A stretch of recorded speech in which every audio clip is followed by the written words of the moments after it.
Got a tattoo? Then you gotta have a story. This week we've got Drea, the queen of symbolism, and Shasley, the king of continuity.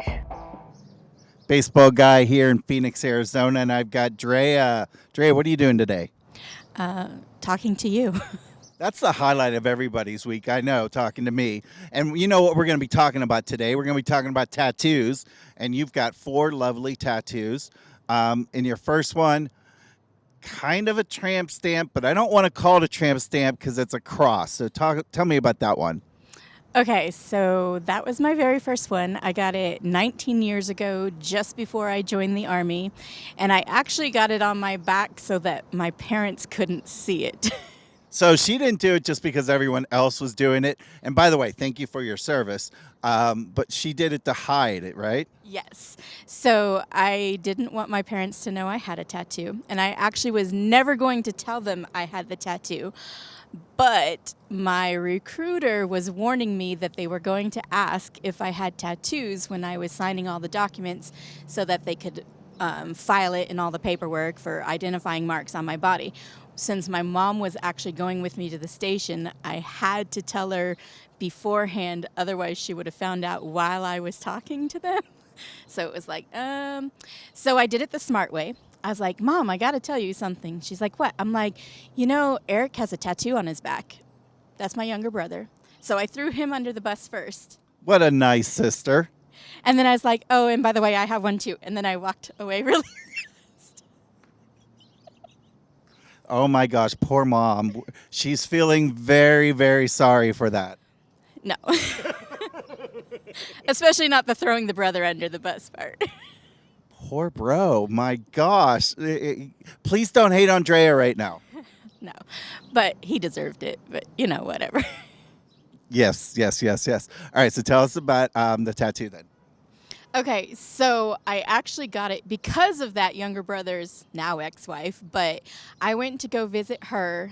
She was in the military. He was deployed at the time. Even though I was totally nervous and wasn't sure if I was ready, she forced me to go get my first tattoo. So that was part of the reason I didn't feel bad about throwing him under the bus. Awesome. Now, how long was it until you got your second tattoo? So my second tattoo I actually got last year. So there was an 18-year gap between first and second, and then only a few months until the third and a few months till the fourth. So the addiction happened, it just took a while. Second time's a charm.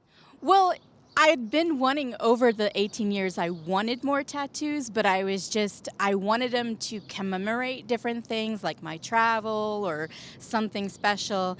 And so I could just never make up my mind exactly what I wanted because I kept going back and forth between all of these different ideas. And so when I finally accomplished my goal of seeing all 50 states, I was like, okay, I have to get something for that. And actually, Hawaii was my last state, so it took another year and a half before it actually got put on there. Okay, and where did you go to get that turtle done? So I actually had the turtle done in Nicaragua. Nicaragua? What were you doing down in Nicaragua? So I had gone to Nicaragua for a 2-week vacation with some friends right after I had retired from work. You retired this young? Yes. She sucks. So I knew I wasn't going to have a place to live after the 2 weeks, and they're like, well, hey, we have a house down here with an extra bedroom if you want to just stay longer. So I was like, all right. So the 2 weeks turned into 3 months, and during those 3 months, I got the tattoo. And then I also decided that I was going to return to Nicaragua after a quick trip back to the States.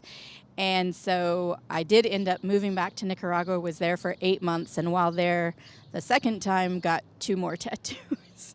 All right, so love the turtle, and you've got the flowers in the turtle. Tell me about what's the flowers for. Right, so the flowers are actually red, white, and blue. So that's representing USA. So what I did is like I scrolled through, found the turtle that I really liked the most. And then I have the 3 flowers to represent the 3 colors. Inside the red flower, it's a little tricky to see, but there's actually the number 50 to represent the 50 states. Now, the reason I picked the turtle is because Hawaii was the 50th state I went to. And then it's a little tricky to see, but if you zoom in on the head, there's actually 8 dots. It's instead of 4 and 4. And I'm actually from Arizona, born and raised, and so Arizona's the 48th state. So the dots represent 4 and 8 for 48th. And in the head, because that's the beginning. And so the turtle, I decided to put it on my foot and having it coming up over the foot as a representation of movement or travel as I'm stepping or walking forward. So I went into a lot of thought over this. Very deep symbolism. I like it. I like it. I mean, originally I was trying to think of some way to like represent all 50 states, like maybe putting the 2-letter initial of every state in there, like creating the shell out of that. But it got a little too busy and complicated for the size of it. So it was like I have to figure out some other way of doing it. So that's why the number 50 got put in there. But yeah. All right. Now tell me about the third tattoo you have. It's some Hebrew writing.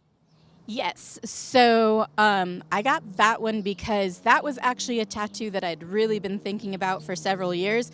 It was just finding someone that I trusted to do Hebrew writing and them not to like write something that wasn't really Hebrew. And what does this say? So it's the Shema Yisrael, and don't ask me to say it in Hebrew because I don't remember at the moment. Well, Shema actually is Hebrew, so... But I mean, I used to remember how to do the whole Eloheinu Adonai, like I knew it, but I don't remember it the second. So, but it's basically is Deuteronomy like 6:3 or 3:6 or something, which is the hero Israel, the Lord our God is one. Love the Lord with all your heart, strength, and mind. What made you choose the back? So I wanted to do it on my back because I was really wanting, actually, originally I was going to do it on my neck, and I was just going to do the beginning part, which is the most recognizable like W like shaped lettering. But then when I found this layout online, like kind of a cross look, I was like, oh, that would look totally sick, like coming down the back of the neck into my shoulder blades. And so, yeah, that's why I went with the whole back part. Awesome. And then your fourth tattoo, this is the most recent one, on your arm, Siempre, and Nika's. It almost looks like Nick A.Z. Tell me about this feather and the writing here. So after living in Nicaragua for a few months, I met my best friend, Rondi, and we got an apartment together. We were living together for a while, and we were like, he loves tattoos. He's got them all over himself too. And so we were trying to think of something like, hey, let's represent our friendship and stuff. Let's go get something. And I had joked with some other friends about doing this whole Nicas, like combination of Nicaragua, Arizona. And so he's like, yeah, let's do it. And a Nica is what they called themselves in Nicaragua, right? Like we would call ourselves Americans here. Right. So they go by Nicas down there, but like Nicas. And so it was like, oh, well, let's do AZ for Arizona since that's where I'm from. She's so creative. I love this. And then the reason it's in an infinity shape and has the word siempre is because siempre is like an inside joke for the two of us. So when I first moved in with him, he would always ask, like, if he was going to cook something, are you hungry? And I'm like, yes. And so it just became a joke. He would like ask, are you hungry? And before I could answer, he'd be like, siempre, like you're always hungry. I got it in Spanish, but he got his in English. So what's going to be your next tattoo? So actually, I should have already had it by now. I was going to do a full sleeve. And it was going to be the national flower of each country I've ever traveled to. How many is that? So 19 so far. You got me beat. I'm only at 10 right now. So yeah, so the person who did this tattoo on my back, she's originally from Canada, but she was living in Nicaragua. Do we count Canada as a country? Sometimes. She's from Quebec.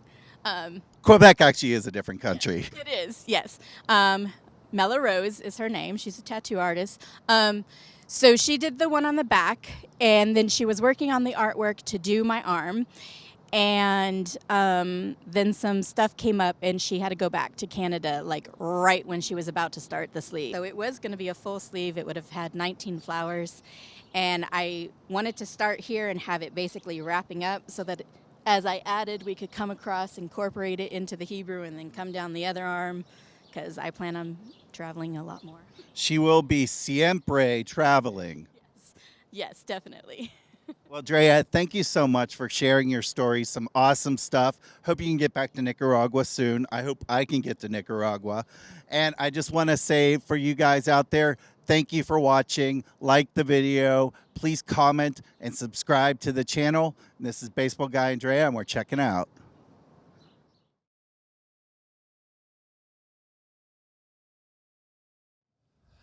Kahuna here. I've got Shazley, and I saw Shazley at a Starbucks, and he was sporting some awesome ink. And I'm here to find out a little bit about what's going on. Now, Shazley, tell me a little bit about what you got here. You got an amazing sleeve. You got a great piece on your right arm. Talk to me about the sleeve first. Tell us a little bit about what you got and why. So pretty much, the sleeve is made up of 16 tattoos, 16 or 17 tattoos. It all took around, I want to say like 2 years to finish, 2.5 years to finish. It starts with a theme, so like a lot of the stuff up here is kind of like cosmic. There's an asteroid, a sun, and a moon. And then down over here by the upper arm is kind of like more animals.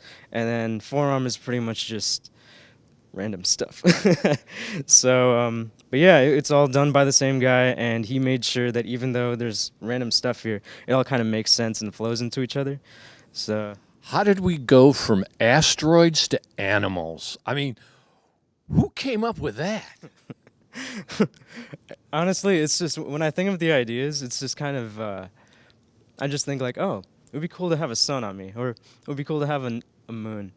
And then I just get it done.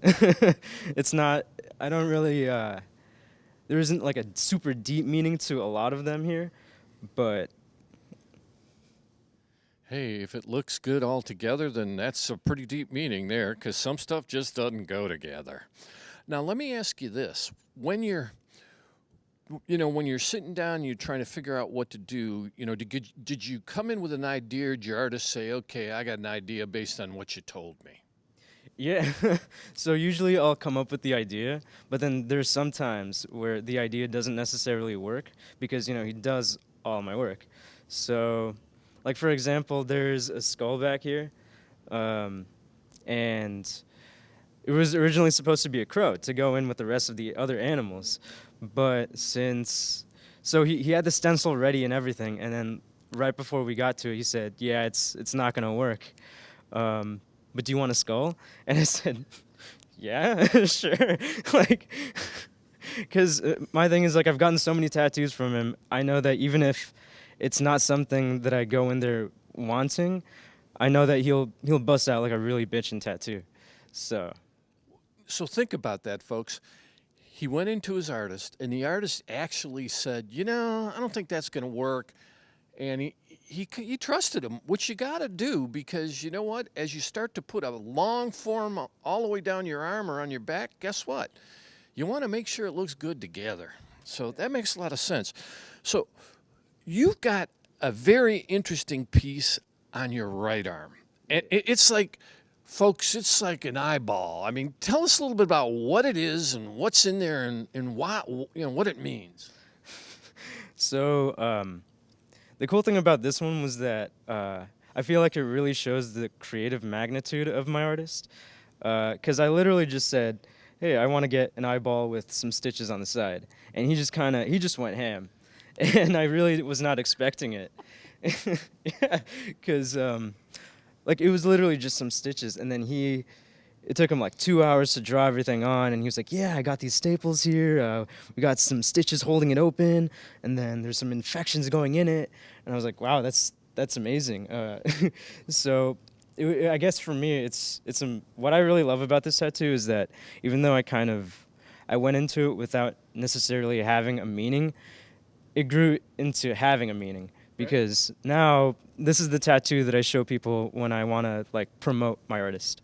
So usually they'll see it and they'll be like, "Wow, that's so amazing." I'm like, "Yeah, that's probably like the best work he's done on me." He's into horror stuff too, which kind of explains the stitches. And so even this is his favorite tattoo that he's done on me too. Okay, so why an eye? You gave him the idea of an eye, but why? Why? I knew that I wanted to do like a third eye type of thing somewhere. It wasn't gonna be up here, that's for sure.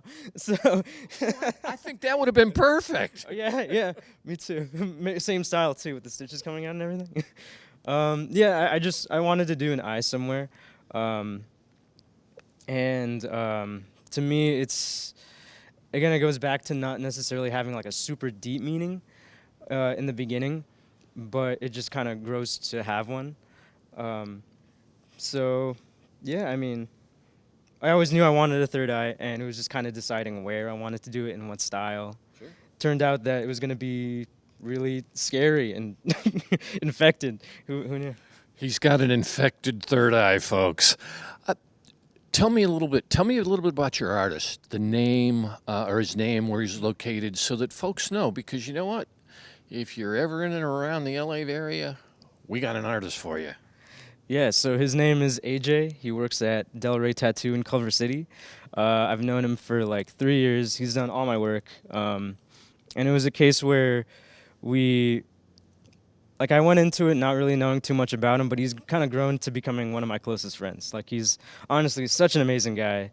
And at this point, like, not getting a tattoo from him feels kind of weird. Like, it would just feel like I'm cheating on him or something. I don't know. Oh, he's not going to cheat on AJ. There's no way that's going to happen now, folks.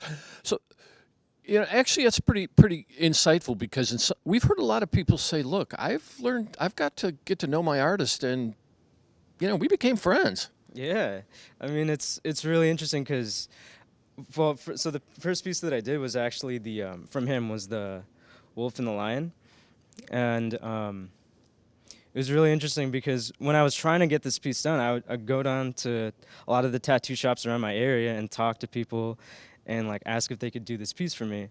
And sometimes people would just say no.